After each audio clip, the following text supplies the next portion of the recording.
Thus have I heard.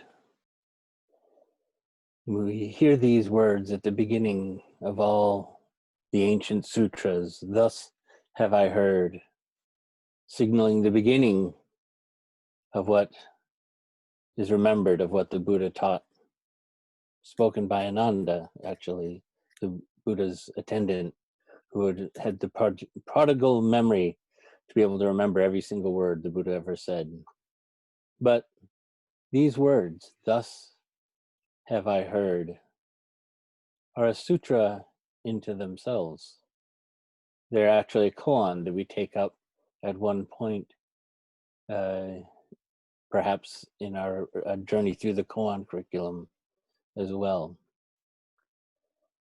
There's a sense of opening, thus comes, as the Tathagata is called, thus have I heard, open to all things that come in, awakening to each moment as it arises, but also each moment as it is.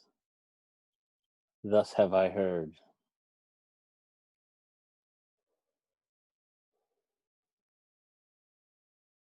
There may be times in our life when circumstances come and circumstances go.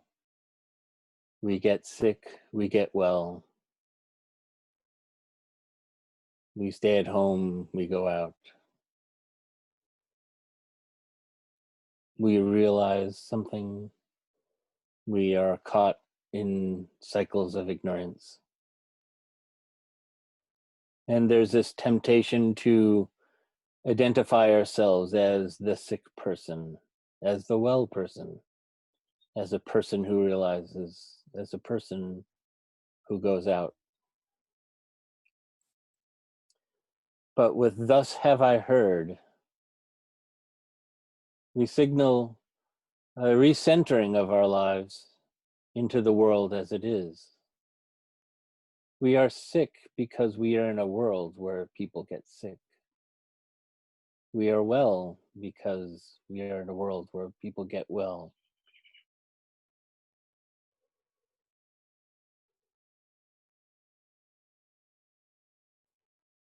There will be times in our practice when we can sense this place, a meeting place with the entire universe, a seamless place, a silence before any of us or our story or our reasoning is imagined.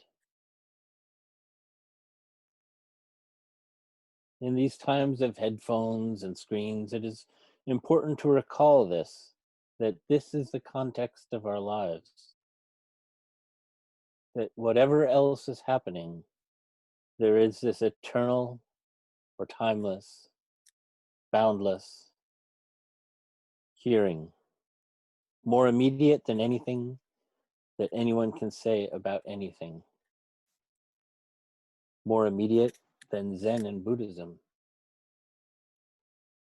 especially more immediate than Zen and Buddhism.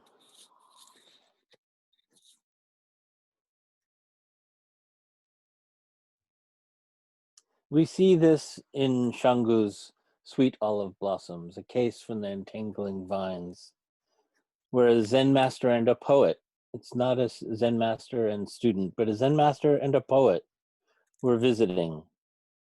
And they were talking about poetry. And Huai Tang, the Zen master, said, you know, the passage in which Confucius says, my friends, do you think I'm hiding things from you? In fact, I am hiding nothing from you. Thus have I heard. It's just the same with the great matter of Zen. Do you understand this? Do you think I'm hiding from things from you? Is something that comes up for us in our practice sometimes when we think, oh, there must be something I'm missing. There must be something hidden. There must be something transmitted that I'm not quite getting. Thus have I heard opens us up to it all. I'm hiding nothing from you. This is a very subtle but powerful pronouncement that he makes here.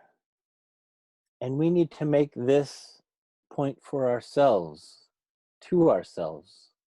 The universe is making it for us all the time. There is nothing I am hiding from you. Not to hold back anything at all from this moment of meeting. Thus have I heard is just to notice the subtle place where we stand, and notice that there might be some subtle place where we also stand apart. Even just a sense of holding a witness to events can be that place. To completely be bare, to be naked under the sky, to be naked on the ground, to be completely accepting of our place, which is easy to say, but it must happen from a place beyond our willing it to be so. There's a very simple wisdom that comes from the sight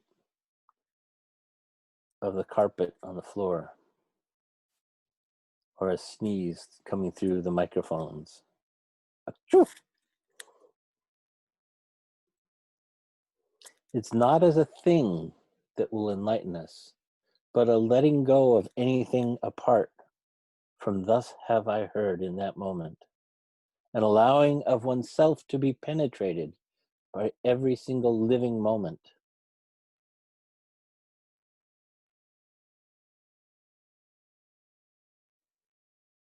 T.S. Eliot, another poet than the poet in this koan, describes how we might live in allegiance to this radical opening in our lives.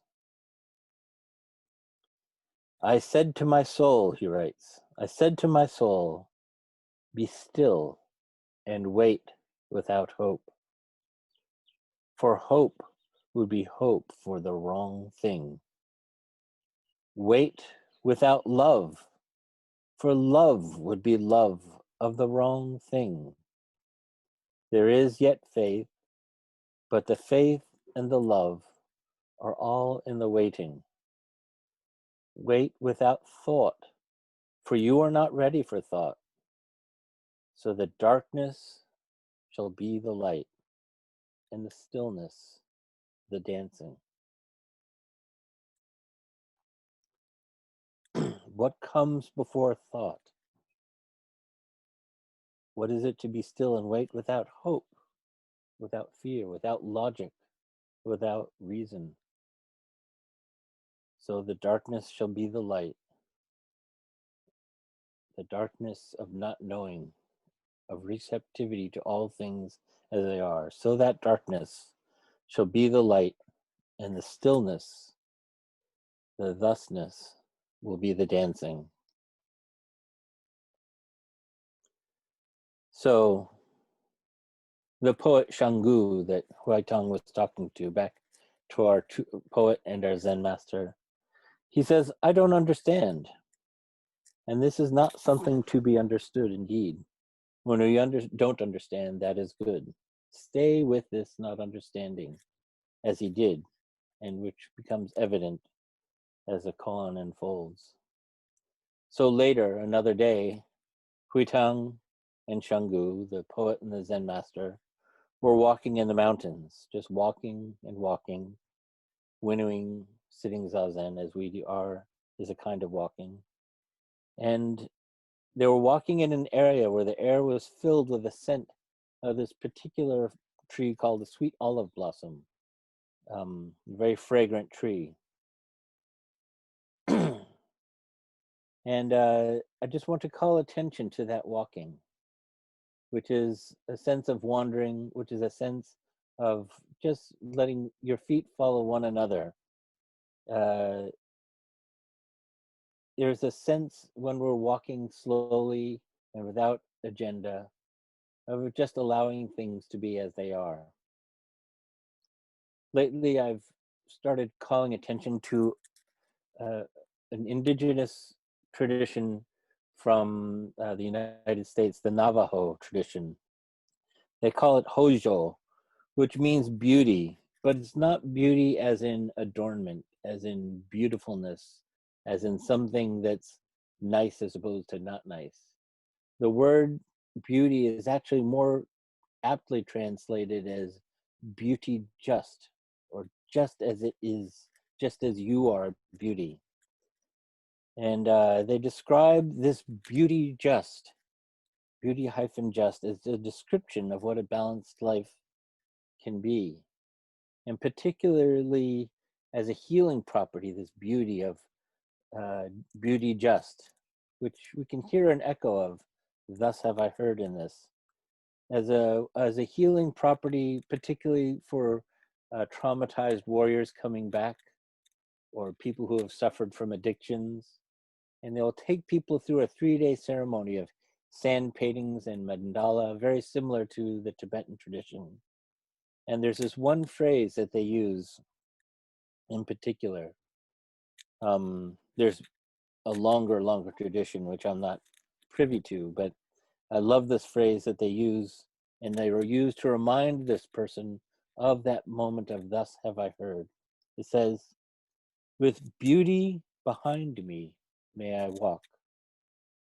With beauty below me, may I walk. With beauty above me, may I walk.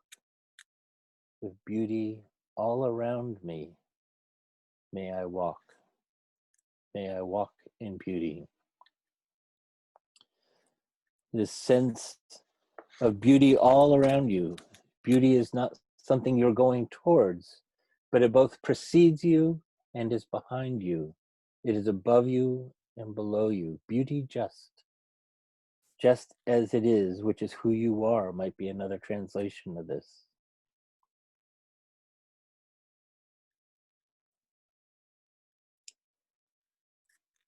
This has been in very interesting parallel to Kalyana, which is a phrase from the old Buddhist sutras, which means the good, which means very similar to that word. It can be translated as a good, but it can also be translated as a beauty. So this is a gateway.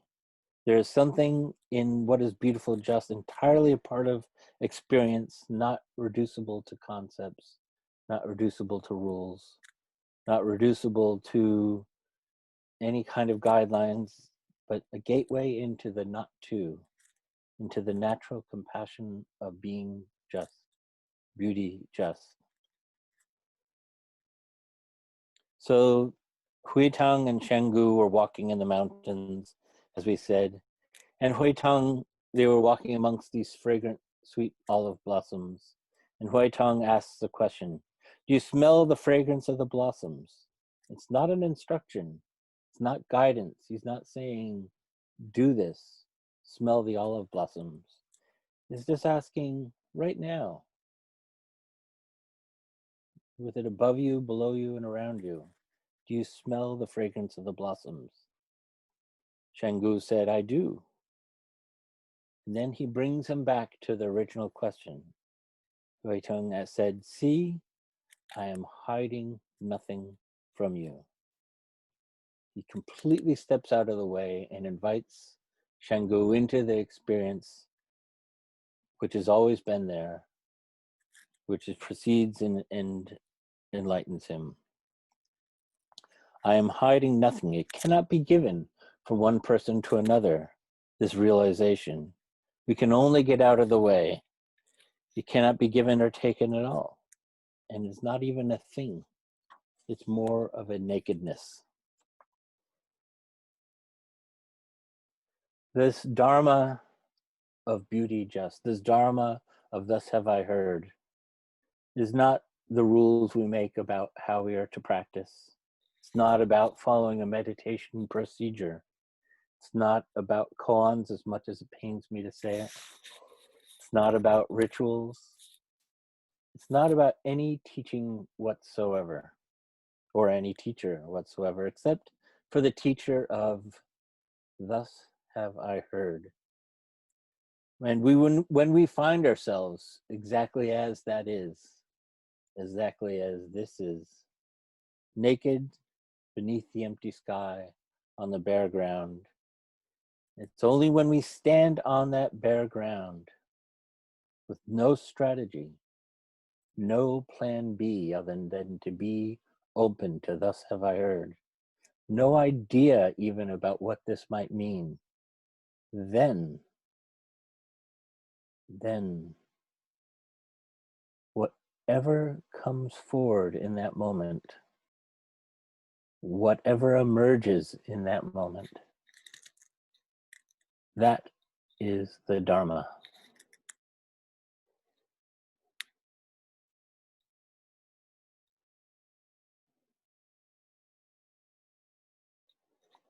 A bodhisattva is born every time this happens.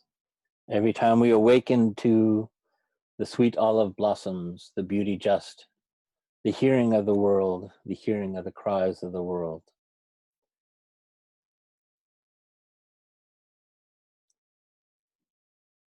We make a commitment. Naturally, just as we hear and see and feel this perfection as a as as a absolute principle of who we are, irremovable from who we are, and see how we are in this moment linked to all the family of Earth. And we will spend the rest of our lives trying to figure out what this means as this arises. Thus have I heard.